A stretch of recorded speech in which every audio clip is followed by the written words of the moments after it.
Hey guys, welcome to the channel. As you see in the thumbnail, what if Deku married Mitsuki Katsuki part 5. Before I start, please do support for more awesome content and subscribe my channel and like this video. And also go support the TALESPINNER69 for writing that awesome fanfic. Let's start this video. Sorry if I did too much to hurt you, Kirishima, Izuku said apologetically as he, along with Uraraka, Todoroki and Tenya, went to see their spiky red-haired classmate as he was being treated in the infirmary. Holding up a hand in a gesture to cut off further argument, Kirishima merely smiled calmly. "It's no biggie, man," Kirishima remarked, "and I have to admit, that right hook of yours that you used to knock me out was one hell of a punch. And I had Red Riot Unbreakable active when you punched me hard enough to knock me out." Giving Izuku a curious look, the red-haired boy said, "Seriously, dude. What's your secret that lets you punch so hard? What sort of workout do you do? What do you eat? I want to be able to throw punches that hard." "I believe it has something to do with the fact that Midoriya is All Might's secret love child," Todoroki remarked, getting everyone to turn to regard him. Izuku gave an exasperated sigh before trying to convince Todoroki that he was not All Might's secret love child. However, before the green-haired cinnamon roll could even get one word out, the door to that infirmary room was thrown open, getting the one students inside to turn and see who it was that was making their way in. As such, Izuku, Kirishima, Uraraka, Todoroki and Tenya all saw Inko, who is Izuku's mom, and Mitsuki, who is Bakugo's mom, Izuku's girlfriend, walk into the room. Since they saw Mitsuki had her right leg raised a bit before she lowered it and walked in with Inko, the teens assumed that she was the one who opened the door, using a method that Todoroki observed from Bakugo in the past. So that's where Bakugo gets it from, the dual-quirked boy thought as the two adult women walked into the room. "Congratulations on winning, sweetie," Inko said to her son. "I hope you didn't hurt your classmate too badly. I mean, that punch really looked like it could have hurt him, even with what he had his quirk doing to protect him." "It's okay, Mom," Izuku replied. "I didn't break anything in Kirishima, if that's what you're worried about. I was kind of worried about it myself, which is why I asked Kirishima if he was okay just now." Nodding in confirmation, Kirishima said to Inko, "It's true. He was asking more or less the same thing as you just now." Smirking a bit in amusement, Kirishima added, "I'm guessing that you're who Midoriya gets his attitude from." Inko smiled warmly in response to what the hardening quirk boy said, and she was about to say something along the lines of how children tend to be like their parents. However, the full-bodied woman was cut off when Mitsuki went up to Izuku, threw her left arm around his shoulders, and dragged him into a one-armed hug that resulted in the right side of Izuku's face being shoved into the left side of Mitsuki's left breast. "Your friend here has a point, babe," Mitsuki remarked, "and seriously. You kick some major ass out there. I have a feeling that you're going to be heading all the way to the top." Mrs. Bakugo," Tenya began, sounding a bit unsure of what to say as he pushed his glasses back up the bridge of his nose.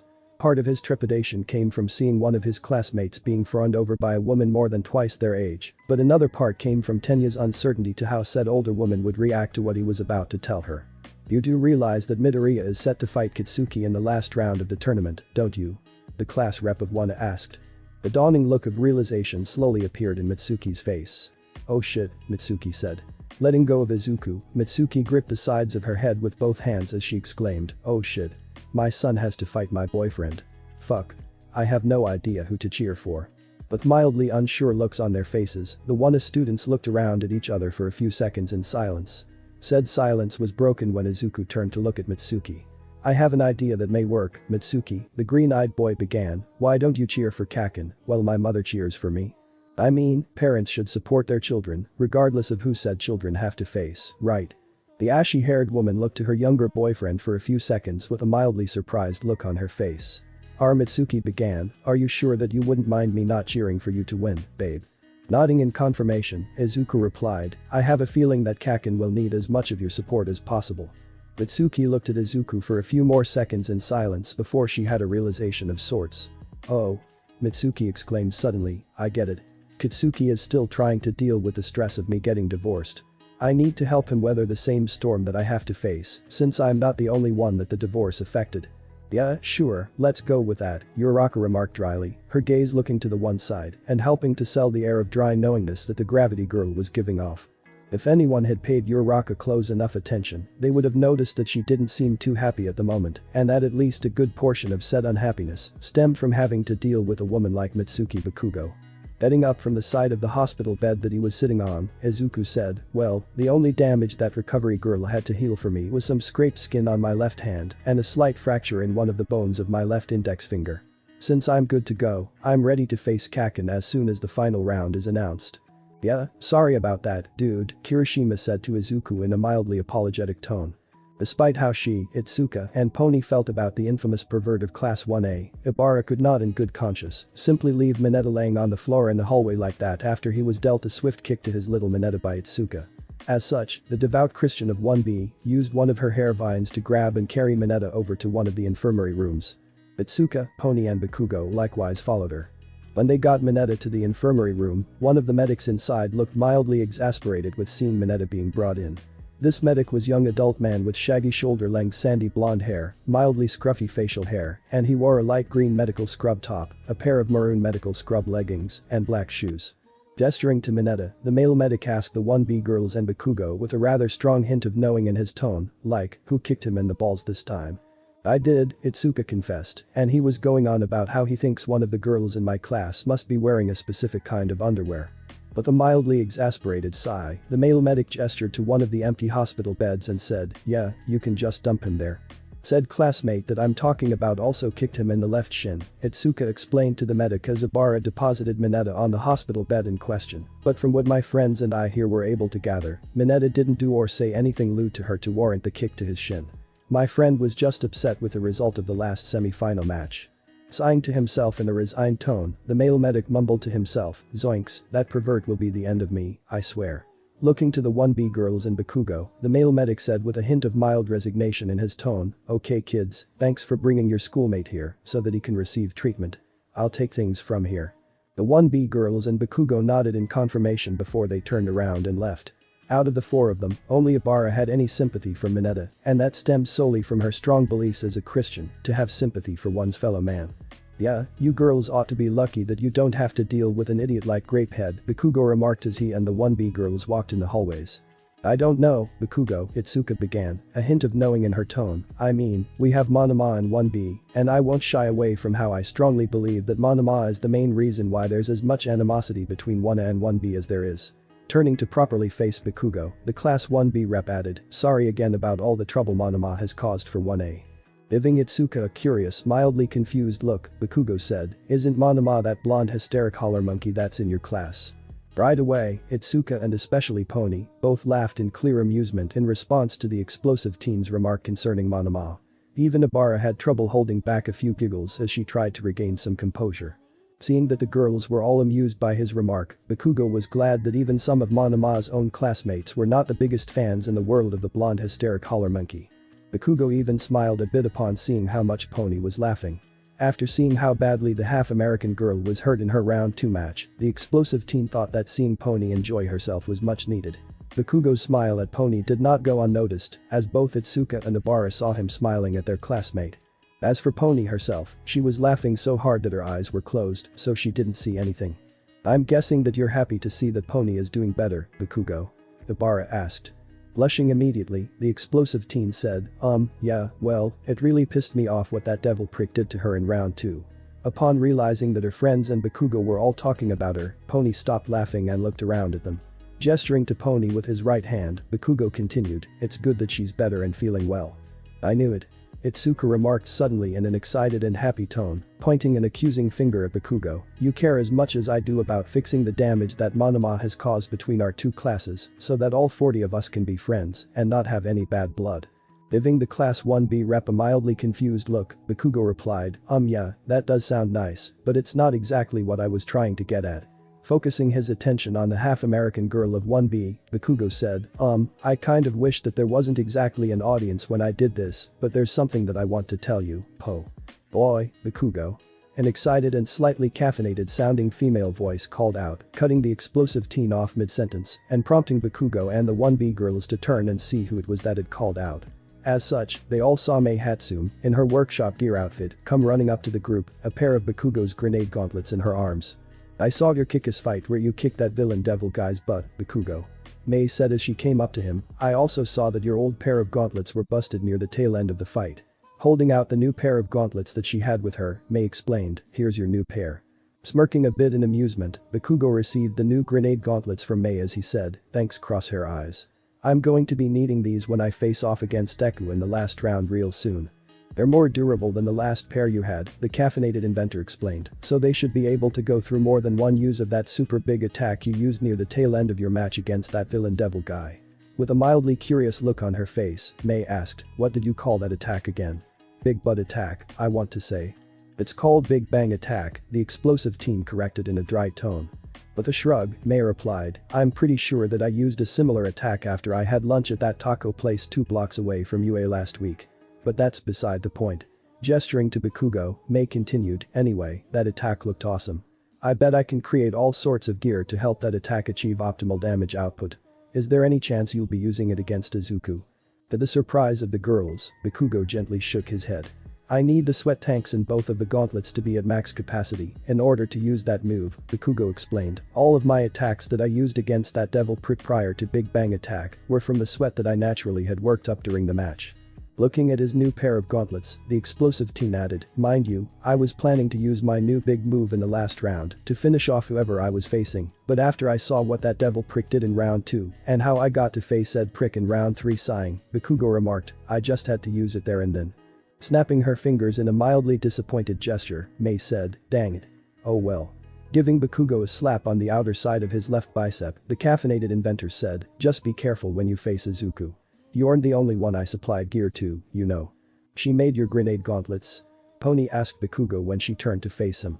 "The later, more improved versions such as this pair, yes," confirmed the explosive teen. "Some of the first pairs I had were made by a support company, and when Cross Her Eyes here saw my older pairs of gauntlets, she took it as a challenge to see if she could make a better pair. I was fine with it so long as they retained the same general appearance as the older pairs." He told me that he was fond of the aesthetic that his older pairs of gauntlets had, Mei remarked to the 1B girls. Gesturing to the group, Mei continued, "Anyway, you all better get going out to the arena because the girls have a match to watch and Bakugo has a match to take part in. I'll come along as well since I want to watch Bakugo go against Izuku live in the arena instead of watching it on the TV in Power Loader Sensei's workshop." The 1B girls and Bakugo all nodded in understanding before they, with Mei tagging along with them, turned to go out to the arena of the stadium. Seeing the girls walk up a staircase that would take them to the bleachers, Bakugo told the girls that he was going to win it before turning to head straight out into the arena. What the girls didn't know was that, after they turned around to look straight up as they went up the stairs, Bakugo got one last look at Pony as her form went up the stairs, eventually disappearing from view. Turning back around to face the corridor that would take him straight out of the hallway and into the arena, Bakugo merely shrugged to himself as he proceeded to walk out. "If I win against Deku," Bakugo thought as he made his way, "then I'll tell her." The cheering of the audience sitting in the bleachers reached a fever pitch as Izuku and Bakugo stood opposite of each other on the arena platform. Smirking a bit, Bakugo said, "I have to admit, Deku, I'm a bit surprised that you're who I'm facing in the last round. Kirishima is one hell of a challenge in a fight, given how much he can both take and dish out." Aiming his right fist at the green-eyed boy in a gesture meant to emulate a thumbs up, the explosive teen continued, "You've improved since the last time we fought." Izuku, despite his nerves messing with him because not only did he make it to the final round of the UA vs Vulcan High tournament, but that he was fighting Bakugo in the final match, gave a nod of agreement. "Yeah, Kakin," Izuku replied, "I'm a lot better than I was during that last fight we had." Blowing his outstretched arm back down to his side, Bakugo said with an amused smirk, "Then you better show me all of that improvement, Deku. Sandbag against me and not only will I know it, but I'll make you suffer for it." As Izuku nodded in the affirmative, the crowd's cheering went on as Hisashi spoke from the intercom system from where he and Izawa were commenting on all of the matches in the tournament. "We're here at the final fight, folks," Hisashi said with his usual level of excitement, "and it's between two of UA's very own, no less. Either way this match end up turning out, it will be UA's time to be in the spotlight. Both Midoriya and Bakugo have defeated notable opponents throughout their respective runs in this tournament before their fight here," Aizawa remarked in his usual dry tone, "and I think that it's safe to say that Bakugo's match from round 3 is by far the crowd favorite." With a gentle shake of his head, the underground hero continued, "But Midoriya has proven today that he is by no means a pushover. He defeated 2 notable students from Vulcan High in the first and second rounds, and then one of his own classmates in round 3. It seems that history is repeating since Midoriya has to face another one of his own classmates in this round." "Oh yeah," Hisashi said when he turned to face Izawa, "Bakugo and Midoriya are both yours, aren't they?" The only answer that Izawa gave was a gentle nod in the affirmative. Turning to look back out to the arena platform, Hisashi said, "Well anyway, we got the last match of the tournament about to kick off." Down in the arena, Namuri hopped onto the arena platform and stood near the two boys from Class 1 as they, the boys, faced each other. "This match is between Mitsuki Bakugo and Izuku Midoriya, both of UA," Namuri declared to the audience, her whip raised up high as she was officiating the start of the match between the two boys. "Now then." Giving a good crack with her whip, Namuri exclaimed, "Begin." Despite knowing for a fact that he wasn't going to be able to use his Big Bang attack against Izuku, Bakugo still felt that he was more than able to deal with the green-haired cinnamon roll. Rushing in close with Blast Rush Turbo, Bakugo took aim about half a dozen feet from Izuku before unleashing AP shot. Auto cannon, hoping that multiple shots fired simultaneously and at point-blank range would do its work. Izuku took a grazing hit from one of the shots that Bakugo had fired at him, but other than that he avoided the attack by using one for all. Full cowl at the base 5% that he started with back when he first got full cowl. After gaining some distance, Izuku made a slight curve in his path so that he could come back around to return the favor that Bakugo had just paid him with via 5% Detroit smash. The explosive teen, still stuck in place as he was still letting out the last of the shots from his attack that he had just hit Izuku with, was unable to get out of the way before he was struck in his left shoulder by the powerful punch, knocking him back. Recovering quickly, Bakugo stood at a distance as he fired off a number of regular explosions that he threw at Izuku, who had to duck and swerve around with full cowl to avoid all of them.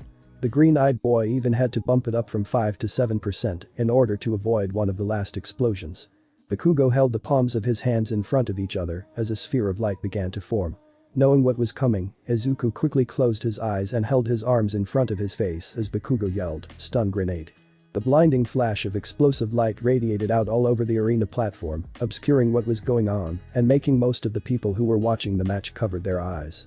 The 17 WANA students that were watching the match, 2 of their classmates were in said match, and Mineta was still in the infirmary, along with all 20 of the 1B students, Meihatsu and, surprisingly enough, Hitachi Shinso of Class 1C. He joined them after he came back from getting something for lunch, which he said he had with someone, but wouldn't say who when pressed.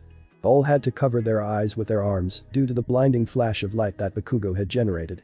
Down on the arena platform, Izuku was trying to avoid being blinded, but due to how he was trying to protect himself from Bakugo's stun grenade, the explosive teen was able to rush in and deal a slugging punch to Izuku's stomach, making him cough up a bit of bile and send him reeling back. The green-eyed boy was able to recover right when the light from the stun grenade faded, and with him being able to see, he went right back in to continue the fight. Getting in close, Izuku dealt a slamming strike to Bakugo's left side with a kick that actually was Izuku slamming his right shin into Bakugo's aforementioned side. This sent Bakugo flying a bit, but he recovered mid-throw and landed back on the ground of the arena platform on his toes and clenched hands, causing some kicked-up dust marks to appear due to the drag. Leaping back up, Bakugo flew in close to Izuku, using some of his explosions. Getting within attack range of the green-haired cinnamon roll, Bakugo took aim as he yelled, "Howitzer impact." A huge explosion flew out and engulfed the side of the arena platform that Izuku was on. A good number of people that were in the audience went wild as the explosive teen unleashed so powerful of an attack against Izuku, entertained by all of the explosive power that was being thrown around. Seeing that Izuku was lost in the sea of explosion, Bakugo could not help but smirk a bit as well as let out a bit of a chuckle. It was for that reason why, when he sensed something appear behind him, Bakugo turned around and saw, to his surprise, that Izuku was not only there, but had very clearly dodged his howitzer impact. The green-eyed boy was also clearly using full cowl at more than the 7% that he had it up to when he avoided one of Bakugo's explosions earlier in their fight. From the looks of it, Izuku was currently using 20% with full cowl. As Bakugo was standing there, partly due to not being able to move since he was still getting out the last of the howitzer impact he was using at that moment, but also a bit due to shock at seeing Izuku suddenly appear right there, the green-haired cinnamon roll aimed his left hand at Bakugo while making a gesture with his middle finger and thumb. Looking like he was right about to flick something at the explosive teen. Izuku also had the palm of his right hand covering the top of his left wrist, as if he were trying to keep his left hand's aim on Bakugo steady. A well of pressure began to surge, ready to be fired by the flick that Izuku was preparing to use. Bakugo was even surprised that Izuku could even flick his fingers, given that those gloves that he was wearing, being bulky white numbers with green palms and had orange bits all over, didn't look like they offered enough flexibility to allow Izuku to flick his fingers. But apparently they did, and Izuku flicked his finger as he shouted, "Delaware Smash Air Force." Suddenly, Bakugo was hit by a concussive blast of air that Izuku's finger flick must have fired at him. The air blast was so powerful that it sent the explosive teen flying back. Bakugo didn't know how he would recover from this as he was reeling and tumbling, up until he finally stopped thanks to slamming his back into a wall. Right as Bakugo got up after his little trip was stopped, he heard Namuri loudly crack her whip. Opening his eyes, which he closed due to the sheer force of him being thrown by Izuku's attack, he saw that he was no longer on the arena platform. Mitsuki Bakugo has been thrown out of bounds. Namuri announced to the wildly cheering audience, the winner is Izuku Midoriya. Well alright, ladies and gentlemen. Hisashi said over the intercom from where he and Izawa were commenting on the tournament matches, let's hear it for the winner of the UA vs Vulcan High tournament, UA's very own Izuku Midoriya. Out of all of the matches in this tournament, Izawa began to comment, this match between Midoriya and Bakugo was the only one that was determined by a ring out. Aside from this match and the match where Komori surrendered to Kirishima, all of the matches were won when one of the competing students straight up defeated their opponent on the arena platform. Crossing his arms over his chest, the underground hero remarked, I'm glad to see that Midoriya remembered that there were alternative ways to win a match in this tournament. As the crowd cheered for the victorious Izuku, Bakugo looked on in shock. He couldn't believe that he lost because Izuku had knocked him out of bounds. However, and to his own surprise no less, Bakugo found himself relaxing, his shock fading.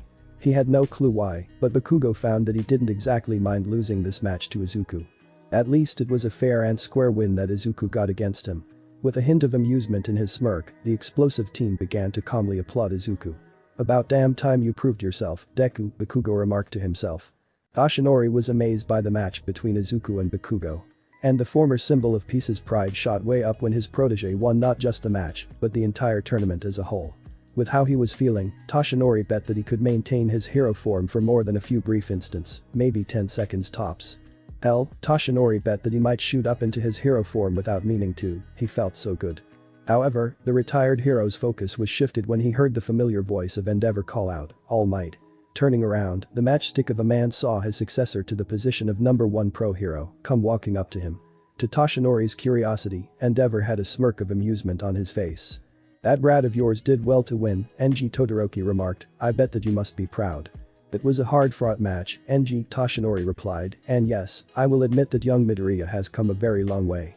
However, we must not forget that young Bakugo, as well as all of the students that competed in the tournament, both those from UA and those from Vulcan High, had done spectacularly as well. They, too, all deserve to be commended for all of their hard work. The current number 1 pro hero nodded briskly in agreement. I may still be biased when I say this, Endeavor began, but I still believe that Shoto should have been in the tournament. He would have improved immensely from fighting such a mix of opponents. I especially would have liked to have seen Shoto go up against Akuma from Vulcan High. Gently shaking his head, Endeavor remarked with a hint of disgust in his tone, I'm still hearing whispers here and there that claim that Akuma boy to be a villain. I agree that people ought to give young Giratina more than just a skimming on the surface, the former symbol of peace agreed, I mean, you said it yourself, Endeavor. Just because he has the look of a villain does not mean that he is one or similarly will become one. With amusement in his expression, Endeavor folded his arms over his chest. Heh, quoting me word for word, eh? Giving Toshinori a wry look, Endeavor remarked, I ought to charge you a royalty fee for that. Recognizing the joke, Toshinori let out as much of a laugh as he could manage without causing another coughing fit. But seriously, back to what I was saying, NG continued, I would have loved it if Shoto was in the tournament and got to go against Akuma. I assume you'd want your son to test the fire side of his quirk against the black flames of young Giratina's quirk. Toshinori remarked, saying it more as a statement than an actual question. I've never seen black flames in action before, All Might, the current number 1 pro hero remarked, they're different compared to the regularly colored flames that Shoto and I can make with our quirks. With a look of consideration on his face, NG continued, there's also the blue flames that are produced by the cremation quirk of that detestable villain Dabi, which would be a great test of power for Shoto's fire to face. I would really like to see Shoto test his fire against the golden flames produced by NG. Toshinori exclaimed forcefully, even temporarily shoot into his hero form as he cut Endeavor off mid-sentence. You are forgetting that we cannot speak aloud anything that relates to quirks of that level, well not in the privacy of a closed-off meeting, Toshinori scolded while maintaining his hero form. Seeing the temporary and brief return of All Might, Endeavor was snapped out of the trail of thought that he was on. You're right, All Might, NG said, surprisingly sounding like he was a little ashamed of himself. Even his tone was a bit subdued, sounding as if he was just greatly humbled. I forgot myself there for a moment, Endeavor remarked solemnly, apologies. As Toshinori returned to his true form, Endeavor sighed and said with a distinct hint of somberness in his tone, I must be mad to want to see Shoto to go up against that kind of quirk. If Shoto did get into a fight against someone with such a quirk, then the only result would be my youngest son losing his life. We must be thankful that the only people with quirks of that level are all heroes, Toshinori remarked to the current number 1 pro hero, which is yet another reason why the world has been able to be at peace for as long as it has. Clearing his throat with a cough, Toshinori said, well anyway, I must be going. Before you found me, I was trying to find young Midoriya so that I could properly congratulate him for winning the tournament. Nodding once in understanding, Endeavor let out a bit of a self-amused smirk. Yeah, go, Endeavor said with a wave of his hand, the brat has earned being showered in praise today. The current number 1 pro hero then turned around and walked away, leaving Toshinori be as he himself turned to continue seeking out Izuku. Wow, Kaken, Izuku remarked as he and Bakugo walked through one of the hallways. Neither boy was banged up enough to warrant a trip to the infirmary, surprisingly enough, so the two of them decided that they would just meet up with their classmates and everyone else who was there at the stadium to watch them perform in the tournament. You're taking your loss a lot better than I thought you would, the green-eyed boy continued as the two UA students made their way through the hallway. Bakugo let out a wry scoff, mildly annoyed, but understanding it a little, that Izuku would have made such an assumption about him. Well, you didn't sandbag me, the explosive teen began to defend, and you didn't cheat or nothing, either. Shrugging indifferently, Bakugo said, no way I can be upset with a loss like that. Izuku smiled a bit, amazed by Bakugo's continued growth and maturing as a person. And here I thought that you were going to use our match in the tournament as an excuse to make me suffer due to me dating your mom, Izuku remarked, only to draw a moderately painful punch to the side of his left arm from Bakugo. Giving Izuku a scowling, annoyed look, Bakugo said, yeah, I'm still pissed off that you're banging the old hag. Izuku began, his tone clearly nervous, if it helps any, your mother and I haven't, banged each other yet. Bakugo looked fit to fly into a tangent at the green-haired cinnamon roll, but before he could scream even one word at Izuku to chew his head off, both boys were called out to by a cheering group of people. Looking over, Izuku and Bakugo saw a mix of 1A and 1B students waving at the both of them. There was Kirishima, Yaoi Rozu, Uraraka, Tenya, Todoroki, Kaminari, Shiro, Mina and, a very clearly in pain, Mineta from their class, and all 7 of the girls from 1B. That fight between the two of you was super manly. Kirishima congratulated Bakugo and Izuku as he gave the two of them a double thumbs up, way to go, bros. With an amused smirk, Bakugo said, well, I beat Deku in a fight that we had sometime before the tournament today. It makes sense that he learned from our previous fight and made sure to keep the fight we had today from being just a repeat experience. Turning to face Izuku, Bakugo remarked, that being said, the next time we fight, I intend to avenge my loss today. You have been warned, Deku. Returning the explosive teen smirk, Izuku replied, oh, we'll see if you win the next time the two of us fight. We'll see. Hey, are you guys ready for that award ceremony? Kaminari asked curiously, since you two got first and second place, you'll both be getting medals. Nodding a few times, Bakugo said, yeah, Deku and I were told that the ceremony will occur later, after both Kirishima and that devil prick are both healed enough to have a match to figure out who will place third. Activating his quirk only in his hands and forearms, Kirishima banged his fists together, making a clanging sort of sound in the process, as he said, and like hell I'll let him take me out. I'd like to see those black flames of his try to get through my heart in defense. You may want to be careful, red hair pony remarked, her tone and expression looking mildly concerned and a bit rattled, that guy is very scary. Pony has a point on how exercising caution when you face that devil would be a good idea, Ibarra said.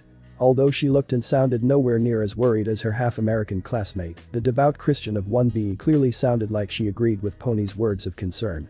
Ibarra would have continued to speak, but she was cut off when she felt a hand lay on her left shoulder. Likewise, Pony felt a hand lay on her right shoulder.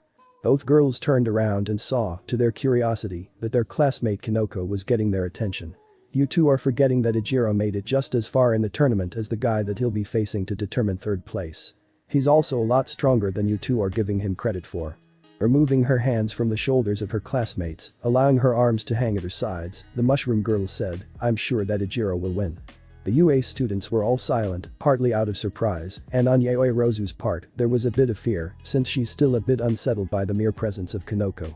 However, Kirishima flashed an appreciative smile as he gave Kinoko a thumbs up. Thanks for the support, the red-haired boy remarked, glad to see that you aren't selling me short. Kirishima, as well as all of the others that were there aside from Itsuka, who was paying very close attention, didn't notice it, but Kinoko blushed when the hardening quirk boy thanked her for being supportive of him. The match to determine third place in the tournament was a notably flashy one. Given that it was Vulcan High's last chance to get at least one student on the award podium, Akuma was spurred on by his classmates and the principal to hold nothing back. With just as much mercilessness as he had in all of his previous matches in the tournament, the Satanist of Vulcan High rushed into Kirishima with the black flames of hellfire the moment Namuri gave the signal that the match had officially been started. Akuma was a bit shocked to see that Kirishima was able to tank his burning mark technique by hardening the entirety of his body.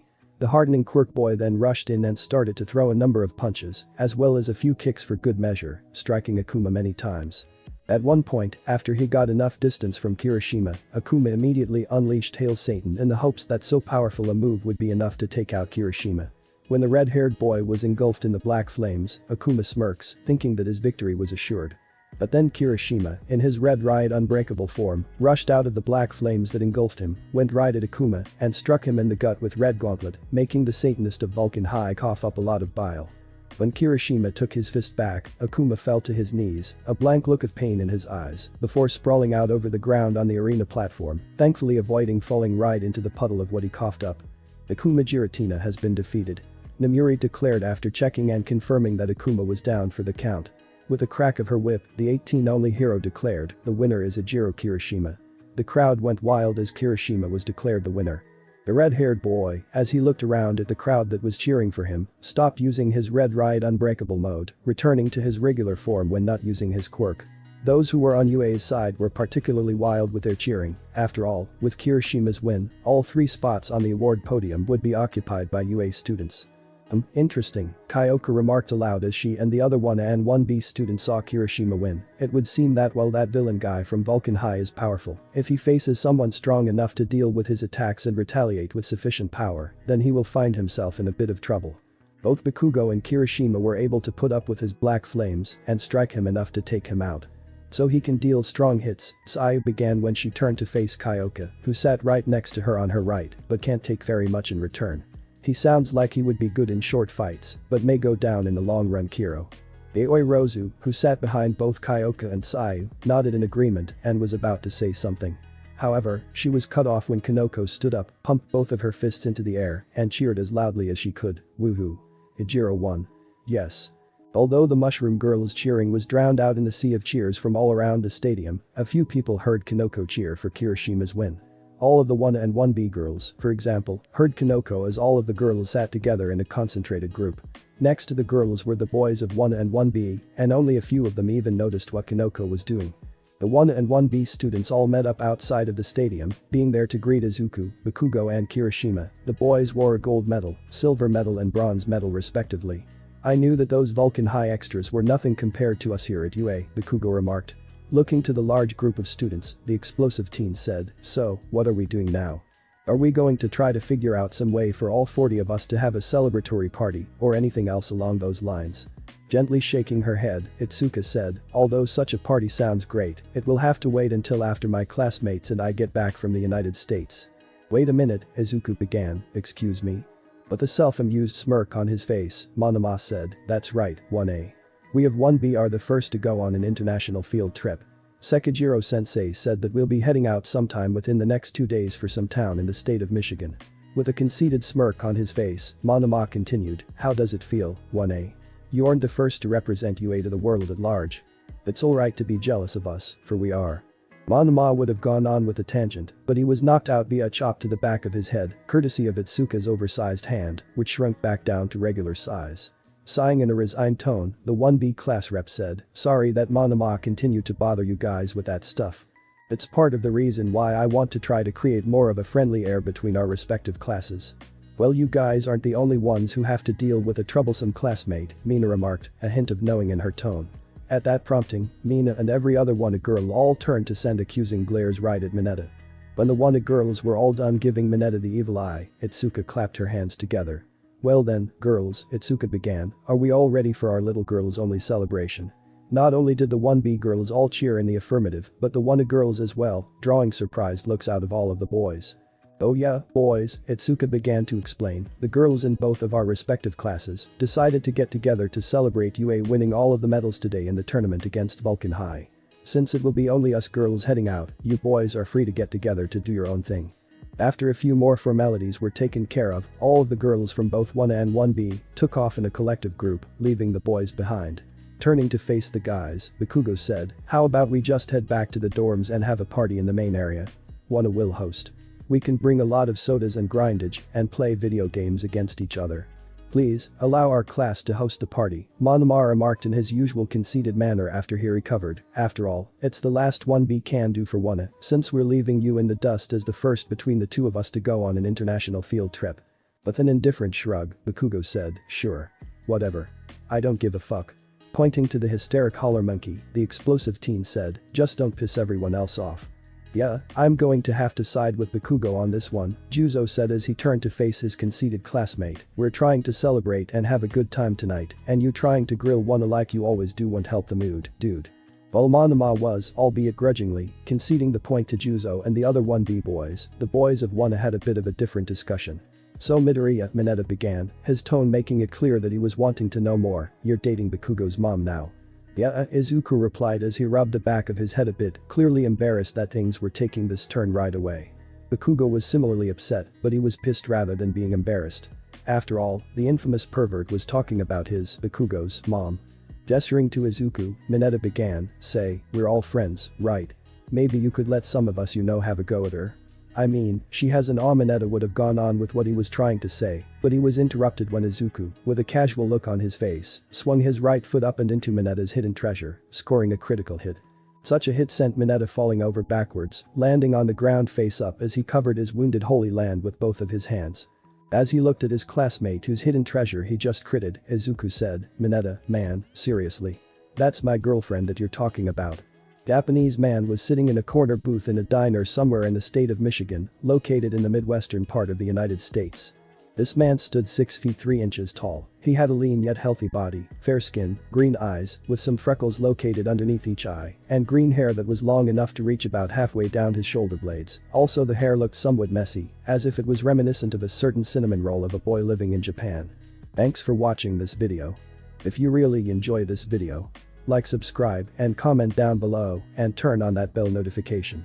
Don't forget to support the TALESPINNER69 for writing that awesome fanfic. See you in the next video. Goodbye.